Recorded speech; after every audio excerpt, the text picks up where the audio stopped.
বৃষ্টিটা ক্রমাগত পড়েই চলেছে। আর যেন মেঘটা কালো গুমুট হয়ে রয়েছে। সারাদিন সকাল থেকে সন্ধে হয়ে গেল, ক্রমাগত বৃষ্টি হয়েই চলেছে। একদিকে মেঘের গর্জন, আর একদিকে বিদ্যুৎ চমকানো চতুর্দিকে আলোকিত হয়ে উঠেছে। এই বৃষ্টি হলেই এই ঘোষপাড়া গ্রামটি যেন কিরকম এক নিস্তব্ধতায় ভরে যায়। হ্যাঁ, ঠিকই বলছি, নদিয়া জেলায় এই ঘোষপাড়ার এক অদ্ভুত গ্রাম। রামধনু হরর চ্যানেলে আপনারা শুনছেন স্যাটারডে ফিভার নাইট অবলম্বনে আপনার প্রিয় বন্ধুর কণ্ঠে। এটা এক অদ্ভুত গ্রাম। শনিবারে যদি এখানে বৃষ্টি নামে, আর সেই বৃষ্টি যদি সারা দিন ক্রমাগত হয়ে যায়, তাহলে এই গ্রামের যে কজন পরিবার আছে, এদের প্রত্যেকের মধ্যে এক ভয়ের আতঙ্কের ছাপ ফুটে ওঠে। কে জানে সে কি আবার আসবে, সে কি আজ রাতে আবার বেরোবে। এই প্রত্যেকটা মানুষের গ্রামে যে কটা মানুষ বাস করে, তাদের প্রত্যেকে এই জিজ্ঞাসা। হয়তো গ্রামে দেখা যায় 50 মানুষ বাস করে, কটা ঘর, সবাই দূরে চাষবাস করতে যায়। আজও শনিবার বৃষ্টি দেখে তাড়াতাড়ি দুপুর সবাই গ্রামের লোকেরা বাড়ি ফিরে এসছে। সন্ধে হতেই যে যার ঘরে কুপির আলোটুকুও যেন জানলা দিয়ে দোরগড়া দিয়ে বাইরে না বেরোয়। অন্ধকার নিস্তব্ধতায় ভরে রয়েছে সেই ঘোষপাড়া গ্রামটি। এমন সময় এই ঘোষপাড়া গ্রামে আমি গিয়ে হাজির হলাম। আমি কৃষ্ণনগরে একটি প্রাথমিক স্কুলের শিক্ষক। আমি আজ এই দুর্যোগের রাতে আজ আবার এই ঘোষপাড়া গ্রামে এসছি।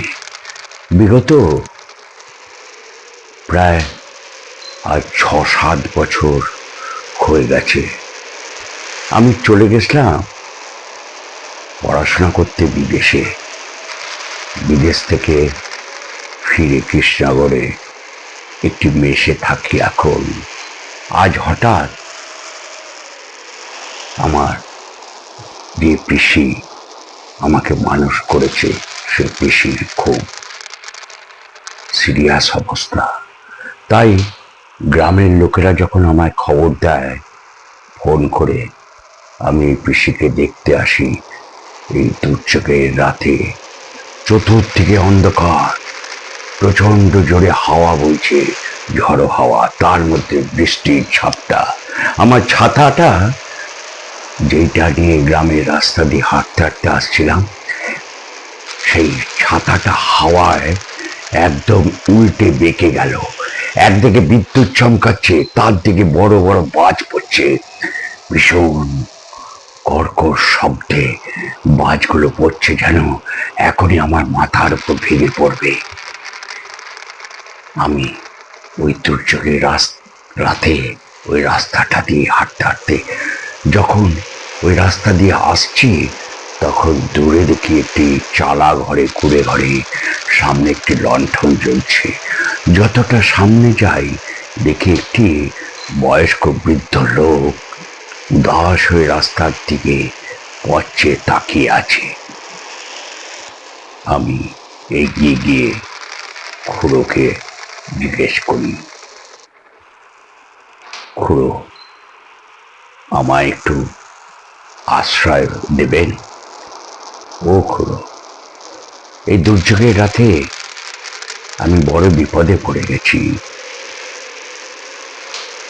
আমি যাব পাশের গ্রামে, পায়রা ডাঙ্গা। খুড়ো মাথাটা উঠিয়ে গড় গড় খাচ্ছিল। শব্দ হচ্ছিল গড় গড় গড় গড় করে। একটি হুকো খাচ্ছিল। পেছনে রাখা ছিল একটি কেরাসিনের ল্যাম্প, হ্যারিকেন ল্যাম্প। খুড়ো আমার মুখের দিকে তাকিয়ে জিজ্ঞেস করলো, কে বাবা তুমি? এত দুর্যোগের রাতে কোথা থেকে আসছো? আমি খুড়োকে তখন বললাম, আমি এই গ্রামে আজ প্রায় বিগত 6-7 বছর পর এই গ্রামে পা দিচ্ছি। আমি চলে গেছিলাম বিদেশে পড়াশোনা করতে। এখন থাকি কৃষ্ণনগরে। এসছি গতকাল। ওইখানে একটি স্কুলে আমি শিক্ষকতা করি। আমার নাম। থাক বাবা থাক। আমি আজ বৃদ্ধ কেসে উঠল।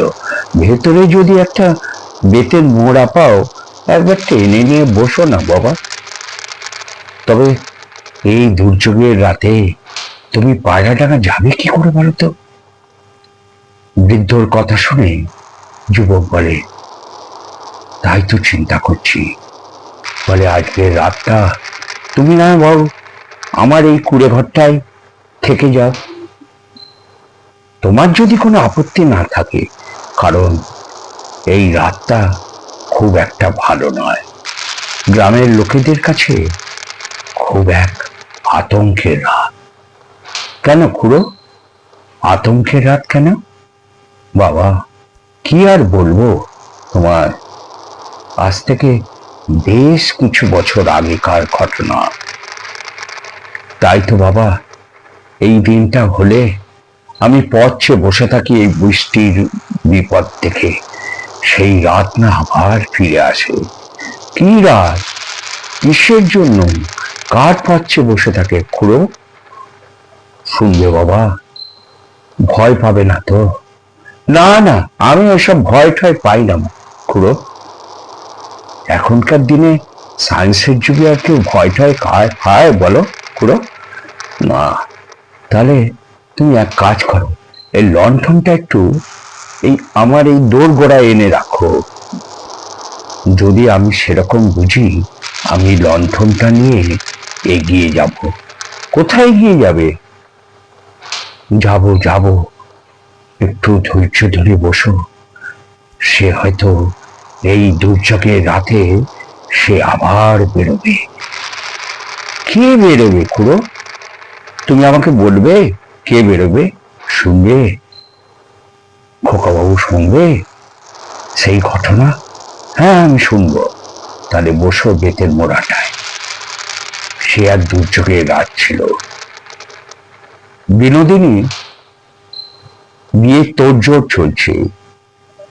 তার আগের দিন বিনোদিনী ওই সামনের বড় বাড়িটা দেখছো, জমিদারের একমাত্র কন্যা ছিল, অপরূপ সুন্দরী। জমিদারের মেয়ের সঙ্গে বিয়ে হলো।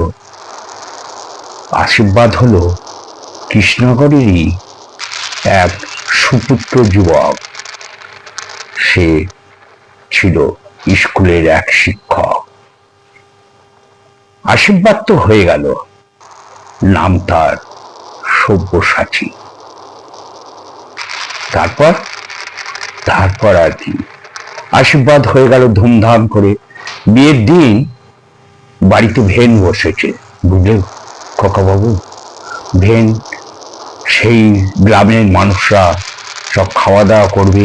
জমিদার খুশি মতো মিষ্টি বানাতে অর্ডার দিল যারা মিষ্টি বানাতে এসেছিল। ভেন ঘরে মিষ্টি আয়োজন হতে লাগল। 3-4 জন নানা রকম দেশ থেকে ঠাকুররা এসেছিল মিষ্টি বানানোর জন্য। মিষ্টি তো ভোর থেকে শুরু হলো বানানো। হঠাৎ এইরকমই সেই দিন ছিল বিয়ের আগের দিন। মেয়েটির আশীর্বাদ হয়ে গেছে, এবার বিয়ের ঠিক পরের দিন বিয়ে। সেই দিন হলো কাল। কাল কেন? হঠাৎ ভেন ঘরে এক বিকট শব্দ, চতুর্দিকে চিৎকার চেঁচামেচি, দাও দাও দাও দাও করে আগুন জ্বলতে লাগলো। ভেন ঘরের রান্নার ঠাকুর যারা বানাচ্ছিল গ্যাস বাস্ট করে প্রত্যেকে ঝলসে পুড়ে গেল। জমিদার ছুটে গেল, জমিদারও সেই আগুনের তাপে ঝলসে মরে গেল। একদম সঙ্গে সঙ্গে মৃত্যু ঘটে এলো। জমিদার গিন্নি মেয়ের কাছে ছিল দোতলায়, সে ওই আওয়াজ শুনে ছুটতে ছুটতে নেমে এসছে। মেয়েও সাথে সাথে এসছে বিনোদিনী। হঠাৎ জমিদার গিন্নি তার স্বামীকে সেই আগুনের রেত থেকে বাঁচানোর জন্য গায়ে বালতি থেকে জল ঢালতে লাগলো আর চিৎকার করতে লাগলো, কে আছো, কোথায়, বাঁচাও, আমার স্বামীকে বাঁচাও। এই করতে করতেই মেয়ে পেছন থেকে এসে ওর মাকে টেনে ধরেছে। মায়ের শাড়িতে পুরো আগুনে লেপটে গেছে। সেই শাড়ি থেকে আগুন লেগে গেল হাওয়ার তোড়ে বিনোদিনীর শরীরে।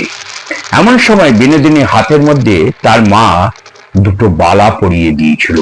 হঠাৎ পড়াতে গিয়ে একটা বালা ওপর থেকে সিঁড়ি দিয়ে নামতে নামতে হাত থেকে গড়িয়ে কোথায় পড়ে গেল অন্ধকারের মধ্যে। বাড়ি শুদ্ধ অন্ধকার হয়ে গেল, কারেন্ট গুলো সব নিভে গেল। এমন সময় বিনোদিনী বাঁচাও বাঁচাও চিৎকার করতে করতে গ্রামের মানুষরা দূর থেকে দেখছে দাও দাও করে জ্বলছে সেই জমিদারের বিশাল বাড়িটা, পোড়া একদম কালো ধোঁয়া বেরোচ্ছে। এমন সময় সেইখান থেকে একটি মেয়ে নারীকণ্ঠ বাঁচাও বাঁচাও করতে করতে ছুটে আসছে। আর জমিদারের বাড়ি পাঁচিলের ভেতরে ছিল একটি বড় পুকুর, বাঁধানো পুকুর। পুকুরের মধ্যে বিনোদিনী ঝাঁপ দিয়েছে। ঝাঁপ দিয়ে খুব জোর জলের মধ্যে নিজের শরীরটাকে ভেজাতে চাইছে আর আছাড় মারতে চাইছে যাতে শরীরটা একটু জ্বলবে। কিন্তু গ্রামের মানুষ যখন বিনোদিনীকে তুলল তখন আর বিনোদিনীর দেহে আর কোনো প্রাণ ছিল না। ততক্ষণে বিনোদিনীও মারা গেল। এ হলো এই জমিদার বাড়ি সেই রাতের ঘটনা। তারপর থেকে যখনই শনিবার আসে, আর শনিবার এলে যদি বৃষ্টি হয়, সেই বৃষ্টি ছিল মানুষের জীবনে এক আতঙ্কের ইঙ্গিত। আতঙ্কের ইঙ্গিত কেন? ওই যে বিনোদিনী বেরিয়ে আসে, বেরিয়ে এসে খুঁজতে থাকে তার বিয়েতে তার মায়ের দেওয়া হাতের বালাটা। কেউ কি আমার বালাটা দেখেছো? আমার বালাটা কি খুঁজে দেবে? এই অন্ধকারের রাস্তায় বিনোদিনীর গলা পাওয়া যায় আর পায়ে সেই ঘুমুরের ঝম ছম আওয়াজ। কিন্তু বিনোদিনী যারা দেখেছে এই অন্ধকারে তারা কেউ বেঁচে থাকে না।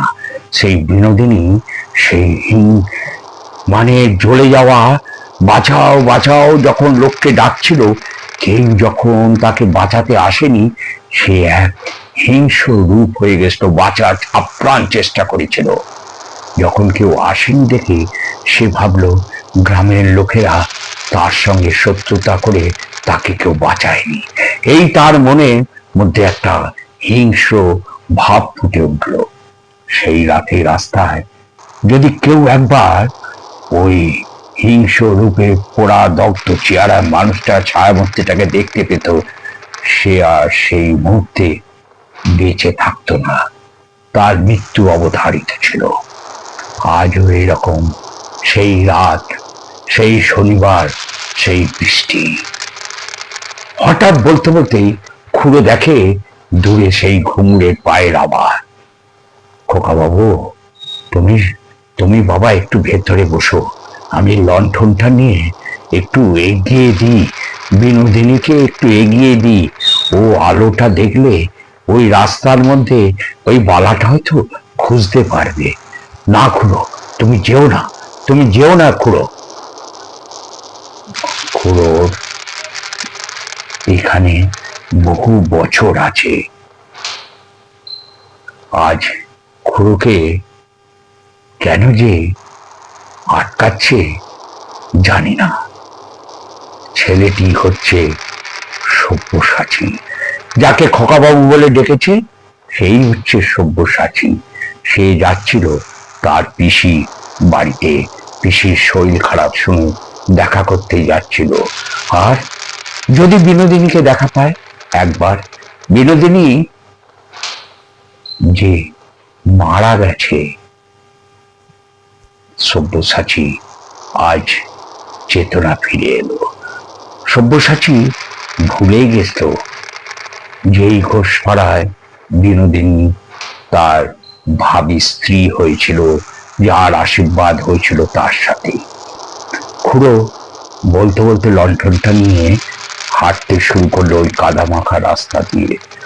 হঠাৎ দেখলো সেই লণ্ঠনের আগুনে এক দূরে তখন এই যুবকটি দেখতে পায়, সব্যসাচী দেখতে পায় বুড়ো আগুনের মধ্যে দাপাদাপি করছে, দাপাদাপি করছে, মানে আগুনের লণ্ঠনটা উল্টে গেছে খুড়ো শরীরের উপর। খুড়ো সেই রাস্তায় পড়েছিল।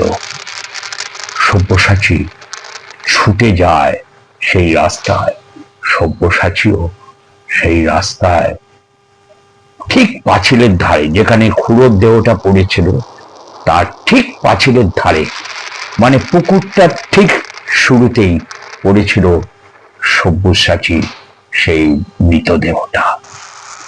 তার শরীরে দাগ ছিল, কিছু অস্বাভাবিক আঙ্গুলের ছাপ ছিল।